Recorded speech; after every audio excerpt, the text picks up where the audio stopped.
dia 2, do dia 2 para o dia 3 de setembro, o Brasil e o mundo receberam uma notícia que deixou a todos, sim,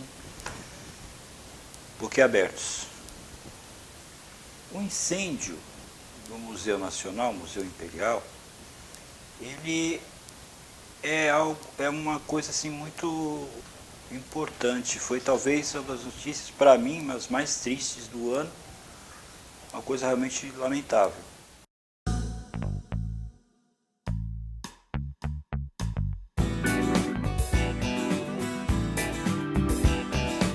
Pensemos juntos. Boa noite. Boa noite. O endereço de imperadores brasileiros está arruinado. E o mundo lamenta a perda de um acervo de valor incalculável. Nossos repórteres recontam a cronologia do desastre de fogo. A história do Museu Nacional e do prédio que o abrigava. E como a tecnologia pode replicar uma parte do que se perdeu. A partir de agora, no Jornal Nacional. As 6 horas de incêndio no Museu Nacional no Rio destruíram 90% de um acervo de valor inestimável. Cinzas, escombros, história incendiada. Nessas imagens do cinegrafista Júnior Alves, resto de tudo. Teto, chão, paredes e o que até ontem era a entrada do Museu Nacional. Aqui jaz sozinho o meteorito Bendegó, encontrado no sertão da Bahia. Ele foi um dos poucos objetos que resistiram. 200 anos de história perdido, muita coleção perdida, né? É de você chorar, muita tristeza mesmo, e ver que, graças a Deus, eu cheguei a conhecer. Mas muitos, eu acho, nossos aqui, não chegaram a entrar naquele museu. Mais adiante, estruturas retorcidas, lembranças de um Brasil império, peças quebradas e vigas de ferro que cederam às altas temperaturas. A arquitetura imponente, construída há 200 anos, que ocupava esse lugar há pouco mais de 24 horas, ficou na memória. Esse é o retrato de uma tragédia que começou logo depois de o museu fechar as portas de mais um domingo de visitas. Olha, a cena é muito triste. A gente vê daqui todo o museu sendo destruído pelo fogo. Esse incêndio começou por volta de umas 7h30 da noite. As labaredas escapavam pelo telhado, iam desabando as estruturas internas e desmoronando quem tanto trabalhou aqui. Não sei nem o que te falar, porque a perda é irreparável. Incêndio. A gente passou por uma dificuldade de abastecimento de água, que já está solucionada. Essa falta de água atrasou o controle, então? Atrasou por cerca de 30, 40 minutos e isso nos atrapalhou bastante. Com a demora, o fogo acabou chegando a um lado do prédio que ainda não tinha sido atingido. A minha sala, na verdade, é o primeiro piso dessa ala de cá. Eu consegui salvar parte do equipamento, lupa, microscópio, um pouco de alguma coisa básica, pelo menos de microscópio, são coisas mais caras. E a gente arrombou uma porta e conseguimos tirar. Mas praticamente o resto tudo foi... Pela manhã, uma multidão se reuniu em frente ao museu. A prefeitura manteve os portões fechados para garantir a perícia da Polícia Civil. Houve protesto e um grupo forçou a entrada. Estudantes, pesquisadores e vizinhos do museu queriam ver de perto a extensão do estrago. Como o Museu Nacional pertence à Universidade Federal do Rio de Janeiro, é a Polícia Federal que vai investigar as causas do incêndio. Números do Ministério da Fazenda mostram que os repasses do Ministério da Educação para a Universidade Federal do Rio de Janeiro aumentaram de 2014 para 2017. Passaram de 2 bilhões e 600 milhões de reais para 3 bilhões e 100 milhões no ano passado.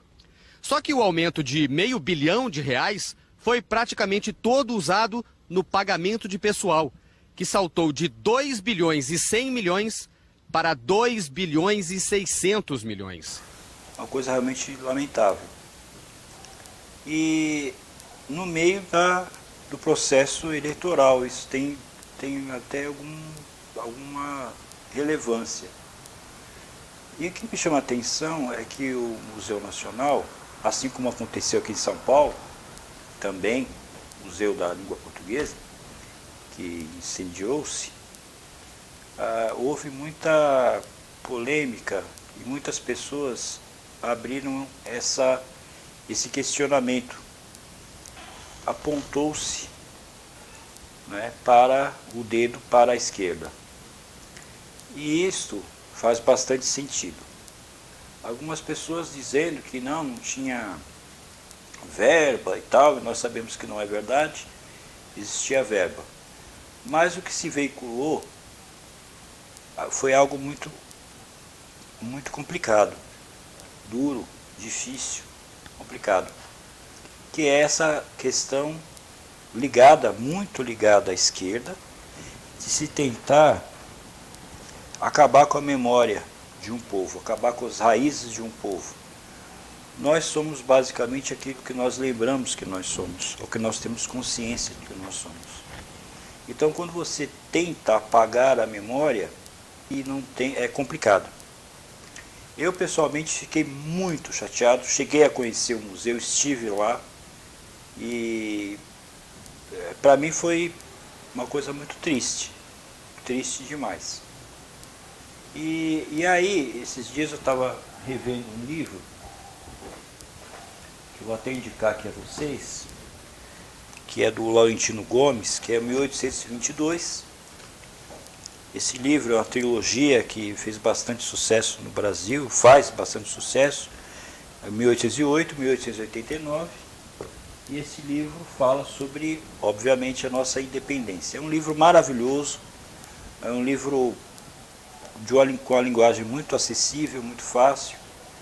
E o que tem a ver esse livro sobre a independência com o Museu Nacional? Aqui nós temos diversas referências.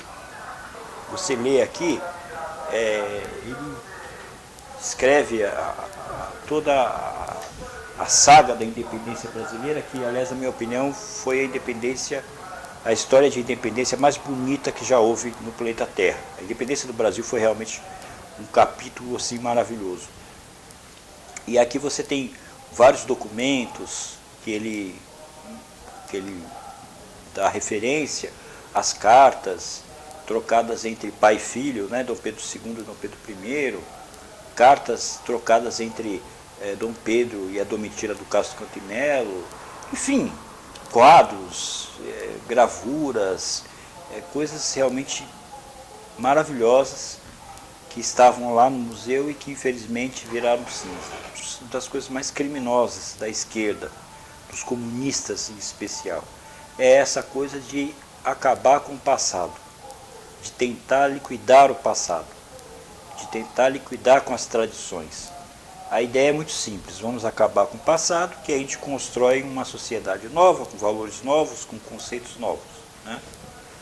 E isso eu vejo muito, porque às vezes eu faço pesquisas, tempo atrás estava fazendo uma pesquisa de assuntos pré-Primeira Guerra Mundial, e a documentação, ela da França, na Alemanha, na Inglaterra, a documentação é farta, as referências são fartas, a bibliografia é imensa, até no Brasil mesmo, apesar de não se comparar, né, em termos de quantidade de documento, nós temos uma documentação bem interessante no Brasil, sim.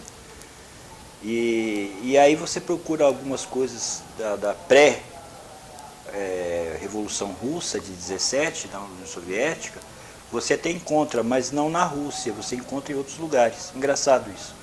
Porque, infelizmente, os comunistas, eles puseram fogo, né? Eles não derrubaram igrejas apenas, não foi só isso, foi muito mais, né? Foi uma tentativa de se apagar mesmo a história imperial russa, e é uma coisa muito triste, né? Você procura às vezes certos documentos de referência, você encontra, mas não documentos na Rússia, não.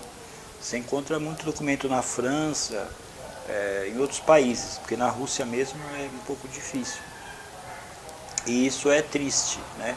A gente vê o museu, o Brasil, que na verdade já não tem grandes museus, né? Se a gente for comparar, por exemplo, você vai ao Museu do Prado, lá na Espanha, absurdo. Você vai para o Louvre você não conhece em uma semana. Uma semana você ficar lá dentro, você, o Museu Britânico, né? Então, nos Estados Unidos você tem o Guggenheim, que é um museu formidável, o MoMA, que é galeria de arte maravilhosa, tem o Smithsonian, que é um mundo aquilo ali. Então no Brasil nós não temos um museu, assim, eu não me lembro de um museu que tenha essa grandeza. Agora, os que nós temos, puxa, são importantes, né? Aqui o caso, por exemplo, de São Paulo, MASP, que o MASP um dia, tranquilo, você conhece todo o acervo disponível, tranquilo. Coisa que no Prado você não, né? Museu do Vaticano, que é outro museu também espetacular. Então o Brasil nessa parte já temos pouco, se nós compararmos com outros países aí. E o pouco que nós temos ainda está sendo queimado, né? Então, essa falácia, que eu não tinha recurso, né? E aí é inevitável a comparação que se faz, né? A Universidade Federal do Rio de Janeiro, que é dominada por quem? Pessoal, né, de esquerda, né? Pessoal de esquerda, pessoal do PSOL principalmente, e aí nós vemos o que acontece, né? Com essa desculpa de que não tem recurso, que não tem o quê, mas no caso da Universidade Federal do Rio de Janeiro, desculpa, esse argumento realmente não cola mesmo.